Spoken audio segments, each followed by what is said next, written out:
Hello दोस्तों, आप सभी का स्वागत है आपके अपने यूट्यूब चैनल क्राउन स्टडी में। दोस्तों, डेली करंट अफेयर्स के इस शो में आज हम लोग 3 मार्च के करंट अफेयर्स को डिस्कस करेंगे। तो चलिए शुरू करते हैं अपने पहले क्वेश्चन से। हमारा पहला प्रश्न है, हाल ही में एनएसजी यानी नेशनल सिक्योरिटी गार्ड के महानिदेशक का अतिरिक्त प्रभार किसे प्रदान किया गया है? तो एनएसजी के महानिदेशक का अतिरिक्त प्रभार ये दिया गया है दलजीत सिंह चौधरी जी को। दलजीत सिंह चौधरी ये वर्तमान में एसएसबी के महानिदेशक के पद पर नियुक्त हैं और इनको अब एनएसजी का भी अतिरिक्त प्रभार दे दिया गया है। अगर बात करें एनएसजी की, तो इसकी स्थापना कब हुई थी? 1984 में। इसका मुख्यालय नई दिल्ली के अंदर है। ये रहे दलजीत सिंह चौधरी और ये आईपीएस हैं। आईपीएस किस कैडर के हैं? तो 1990 कैडर के हैं दोस्तों, यूपी कैडर के 1990 बैच के आईपीएस हैं दोस्तों ये। और अब इनको ही एनएसजी का महानिदेशक का अतिरिक्त प्रभार दिया गया है। अगला प्रश्न है, हाल ही में सौरमंडल के किस ग्रह के पास 3 नए चंद्रमा की खोज की गई है? तो अभी हाल ही में अरुण और वरुण, इन दोनों के ही पास उपयुक्त, दोनों इसका जो राइट ऑप्शन है उपयुक्त दोनों है। तो अरुण यानी यूरेनस के पास एक चंद्रमा यानी उपग्रह और वरुण यानी नेपच्यून के पास 2 नए चंद्रमा की खोज की गई है। तो इस प्रकार अरुण के पास अब कुल मिलाकर 28 उपग्रह यानी चंद्रमा हो गए हैं। वहीं वरुण के पास 16 उपग्रह यानी चंद्रमा हो गए हैं। जैसे अपनी पृथ्वी के पास अपना एक चंद्रमा है ना, वो उपग्रह है, पृथ्वी का उपग्रह है चंद्रमा, वैसे ही अरुण के पास भी है, वरुण के पास भी है, बृहस्पति के पास भी है, शनि के पास भी है। तो इन सब के पास अपने अपने उपग्रह हैं। सबसे ज्यादा है शनि ग्रह के पास। तो इन अरुण की, अभी अरुण के पास एक चंद्रमा और खोजा गया, वरुण के पास 2 नए चंद्रमा खोजे गए हैं।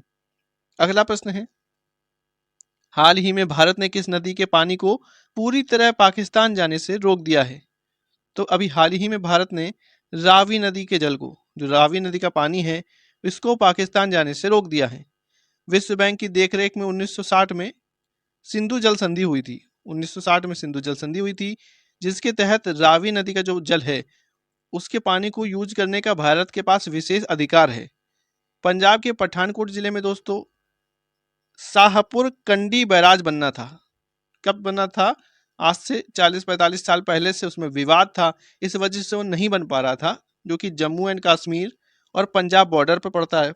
जम्मू एंड कश्मीर और पंजाब बॉर्डर पर होने के कारण इन राज्यों में विवाद चल रहा था और ये बैराज बन नहीं पा रहा था।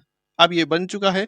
तो अब जो ब्रिज है, इस ब्रिज के द्वारा इस पानी को रोक लिया गया है। अब इसका यूज भारत करेगा। अगला प्रश्न है, हाल ही में किस एजेंसी ने very short range air defence system का सफलतापूर्वक परीक्षण किया है? तो very short range air defence system का सफलतापूर्वक परीक्षण ये किया है डीआरडीओ ने।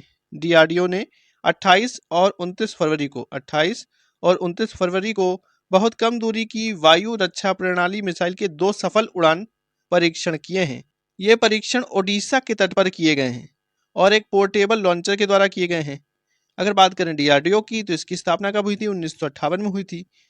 मुख्यालय कहाँ है? तो नई दिल्ली के अंदर है और इसके अध्यक्ष वर्तमान में है समीर वी कामत। समीर वी कामत। अगला प्रश्न है, हाल ही में 2024 का प्रतिष्ठित रोमेन रोलैंड पुस्तक पुरस्कार किसने जीता है?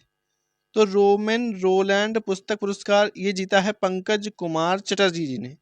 पंकज कुमार चटर्जी जी ने जीता है और इन्होंने ये जो पुस्तक है, जीन डैनियल बालसैट ली डिवान डी स्टैलिन, इसका बांग्ला भाषा में, किसमें? बंगाली में दोस्तों अनुवाद कर दिया है स्टालिनर दीवान नाम से। स्टालिनर दीवान नाम से इसका शीर्षक है, जो इस नाम से इन्होंने बंगाली भाषा में इसका अनुवाद किया है। इसी वजह से इनको ये पुरस्कार दिया गया है।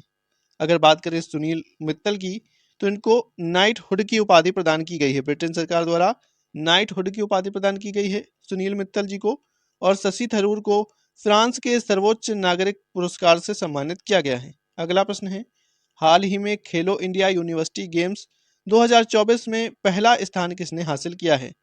तो अभी ये खेलो इंडिया यूनिवर्सिटी गेम्स 2024 ये चौथा संस्करण है खेलो इंडिया यूनिवर्सिटी गेम्स का। पहला संस्करण कहाँ हुआ था?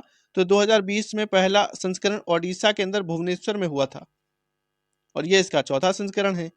इसमें पहले स्थान पर है चंडीगढ़ यूनिवर्सिटी। कौन है?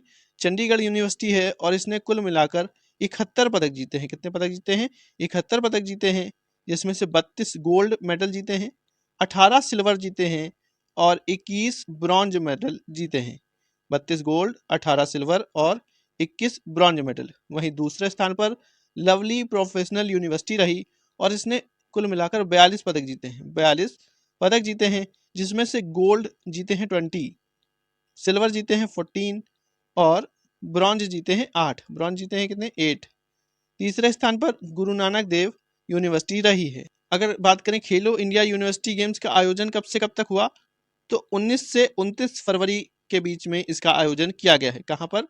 गुवाहाटी असम के अंदर किया गया है इसका आयोजन। और इसका शुभंकर वेरी इंपॉर्टेंट है, अष्टलक्ष्मी था इसका शुभंकर। खेलो इंडिया यूनिवर्सिटी गेम्स का जो शुभंकर था वो था अष्टलक्ष्मी।